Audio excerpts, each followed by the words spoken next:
नमस्कार, मी श्रुती राहुल टीव्ही 9 विशेष या बुलेटिन मध्ये आपलं स्वागत करते। सुरुवातीलाच घडामोडी मार्कडवाडी संदर्भात ईव्हीएम वरून चर्चेत आलेल्या मार्कडवाडीचा मुद्दा महाराष्ट्रासोबतच दिल्लीतही चर्चेत राहिला।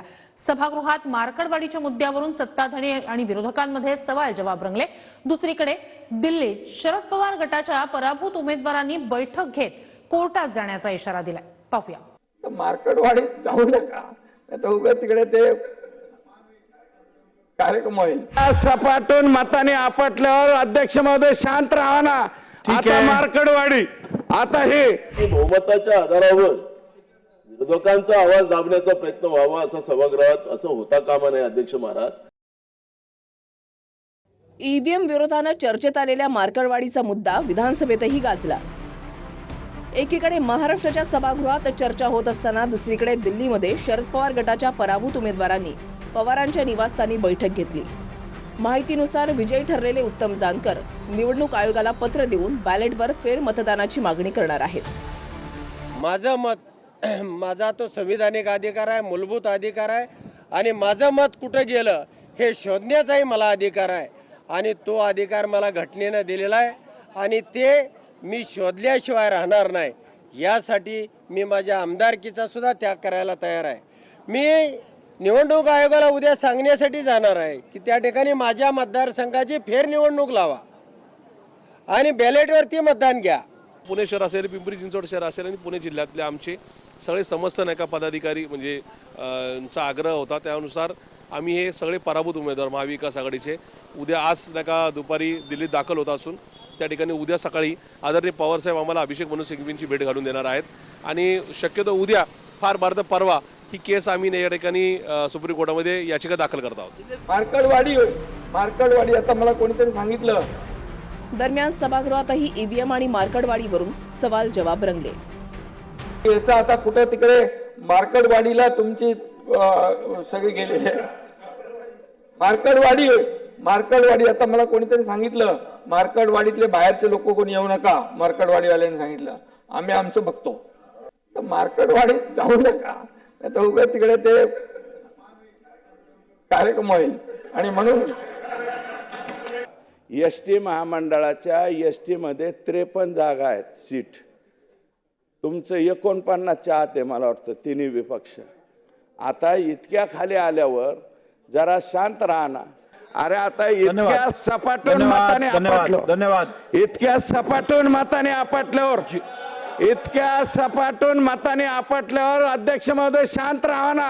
आता मार्कडवाडी आता हे अरे रडीचं मी केलेल्या कामाबद्दल पण बोला की हे जरा मला बोललं पाहिजे। तो जसं माधववाडीचा उल्लेख आपण केलात सन्माननीय दोन्ही उपमुख्यमंत्र्यांनी, आखरी मतदानाचा अधिकार आपण त्याला मतदाता राजा म्हणतो, तो दान करतो म्हणून त्याला राजा म्हणतो आणि मग अध्यक्ष महाराज त्यांच्या भावना निवडणूक आयोगाच्या बद्दल आहे, त्यांचा आमचा अधिकार कुठं, आम्ही मारलेली मतं कुठं गेली ते ह्या पद्धतीचे प्रश्न त्यांनी विचारले आणि आम्ही काही प्रश्न काय विचारले होते की जे 76 लाख मतं रात्री झालीत त्या मताचं उत्तर आम्ही निवडणूक आयोगाला विचारलेलं आहे की हे कसं आलेलं आहे, त्याचे फुटेजेस होतात, त्याचं रेकॉर्डिंग केलं जातं, हे आम्ही मागितलेले आहेत।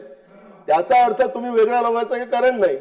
याचा अर्थ असा नाही की बहुमताच्या आधारावर विरोधकांचा आवाज दाबण्याचा प्रयत्न व्हावा असा सभागृहात असं होता कामा नये। अध्यक्ष महाराज, दुसरीकडे वंचित बहुजन आघाडीच्या प्रकाश आंबेडकरांनी सुद्धा निवडणूक आयोगाला पत्र देत 3 प्रश्न केले।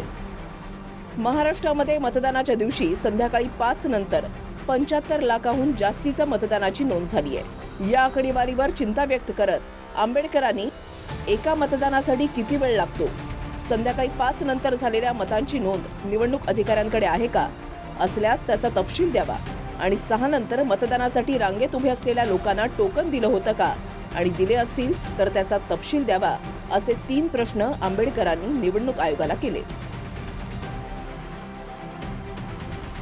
20 नोव्हेंबरला मतदान झालं, तेव्हापासून निकालापर्यंत मतांचा टक्का 3 वेळा अपडेट झाला।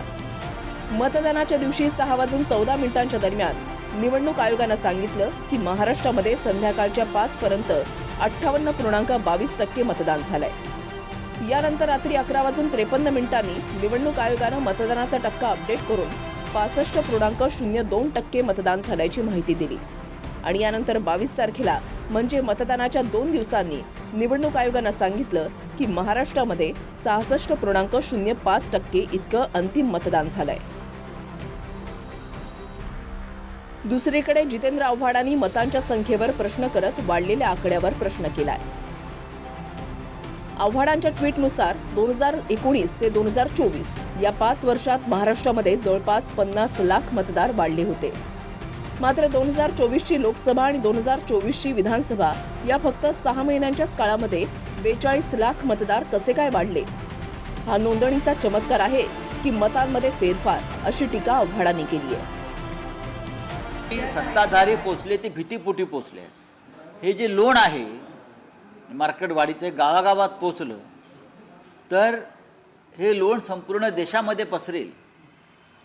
हे लोण संपूर्ण देशामध्ये पसरेल आणि एक क्रांतीची ठिणगी जी पडली आहे मार्केटवाडीत, त्याचा या महाराष्ट्रामध्ये आणि देशामध्ये वणवा पेटल्याशिवाय राहणार नाही. ज्याप्रमाणे सिरियातून प्रेसिडेंट असदला पळून जावं लागलं हे उद्योग केल्यामुळे, तसं आपल्या देशात आणि महाराष्ट्रात सुद्धा झाल्याशिवाय राहणार नाही. काँग्रेस पक्षाबरोबरच आम्ही आहोत ना, आणि शरद पवार साहेबांबरोबरच आम्ही आहोत. कोणीतरी आमच्यातले ज्येष्ठ नेते, राष्ट्रीय पक्ष ही भूमिका घेत आहेत, आम्ही त्या भूमिकेशी सहमत आहोत. हे बघा, विरोधक हताश झालेले आहेत. त्यांनी आत्मचिंतन करायची गरज आहे. मरकजवाडीतल्या लोकांनी सांगितलं आम्ही भाजपला मतदान केलं म्हणून. काल तिकडे कोण होतं? गावातली कोणी लोकं नव्हती, बाहेरची लोकं होती. आणि महाराष्ट्रामध्ये अशांतता निर्माण करण्याचा हा प्रयत्न आहे. विरोधक हताश, निष्प्रभ हे झालेले आहेत. त्यांना एखाद्या मानसोपचार तज्ज्ञाच्या मदतीची गरज आहे, एवढंच मी या निमित्ताने म्हणेन. दरम्यान मार्कडवाडीनंतर साताऱ्याच्या कोळेवाडी गावात ईव्हीएम विरोधाचा ठराव ग्रामसभेत झालाय. कराड दक्षिण विधानसभा मतदारसंघात कोळेवाडी गाव येतं. यापुढच्या निवडणुका ईव्हीएमच्या ऐवजी मतपत्रिकेवरच घ्याव्यात म्हणून गावकऱ्यांनी ठराव केलाय. म्हणजे सर्वसामान्य ग्रामस्थांना किंवा अशिक्षित लोक जे आहेत किंवा ग्रामस्थ आहेत की त्यांना वाटतं की बाबा आमचं बटन दाबलं पण आमचं मतदान कुठे गेलं हे आम्हाला लक्षात येत नाही. तर बॅलेट पेपर कसं होतं की शिक्का मारल्यानंतर आपलं मतदान हे अमक्याच माणसाला आपण 100% केलेलं आहे याला खात्री होती. त्यामुळे लोकांचं म्हणणं असं आहे की बाबा इथून पुढे बॅलेट पेपर शासनानं आपलं काय करावं की सर्वांचं मत ऐकून की बाबा बॅलेट पेपर इथून पुढचे मतदान घ्यावी अशी सर्वांची इच्छा आहे. आणि त्याप्रमाणेच आम्ही असा ग्रामस्थांचा ठराव केलेला आहे की कोळेवाडी ग्रामस्थांनी की बॅलेट पेपर इथून पुढचं मतदान हे बॅलेट पेपर व्हावं अशी सर्वांची इच्छा आहे. सर्वप्रथम या सातारा जिल्ह्यामध्ये कोळेवाडी गावामध्ये आम्ही ग्रामपंचायतीच्या वतीने एक ठराव घेतलेला आहे की ईव्हीएम वरती आम्हाला मतदान नको, आम्हाला बॅलेट पेपरवरतीच मतदान हवं आहे. का तर याचं कारण असं आहे की इलेक्ट्रॉनिक्सवरती मतदान घ्यायला आणि तुम्हाला बॅलेट पेपरवरती मतदान घ्यायला काय प्रॉब्लेम आहे? फक्त मतमोजणीलाच प्रॉब्लेम होईल एवढाच विषय आहे. मग सरकार का घाबरते की त्यांनी फक्त बॅलेट पेपरवरती पण मतदान घेतलं पाहिजे. आणि कोळेवाडी गावामध्ये आम्ही बॅलेट पेपरवरती मतदान असेल तरच मतदान करणार आहे, नाहीतर कोण मतदान करणार नाही. महाराष्ट्राच्या स्थापनेनंतर यंदा पहिल्यांदा कराडमध्ये भाजप विजयी झाली. भाजपच्या अतुल भोसलेंनी पृथ्वीराज चव्हाणांचा 39,355 मतांनी पराभव केला. अतुल भोसलेंना 1,39,505 तर पृथ्वीराज चव्हाणांना 1,01,50 मतं मिळाली.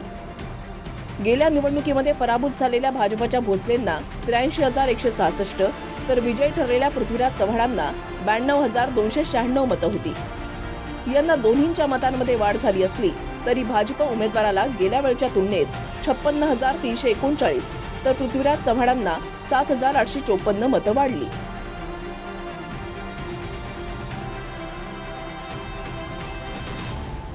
दिनकर थोरात, TV9 मराठी, कराड, सातारा.